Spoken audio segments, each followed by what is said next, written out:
ए chocolate खान पाइन्छ भनेर हजुरले झुटो बोल्नु भएको म्यामलाई त्यस्तो नि गर्न पाइन्छ पाइन्छ यता हेर्नुहोस् त दुख्या छ त दुख्या छ कहाँ दुख्या छ अनि त्यो चाहिँ चक्लेट खाएर ठिक हुन्छ अनि त्यो चक्लेट खानेको लागि यहाँ दुख्या छ भन्न पाइन्छ त पाइँदैन नि होइन झुटो नबोल्नुहोस् ल खै त हस् भन्नुहोस् न त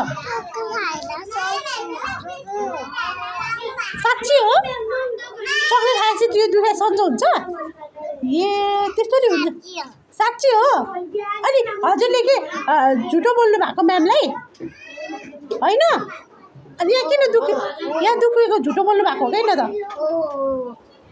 बदमास बच्चा बदमास बन्नु भएको साथी हो ए ल ल हस्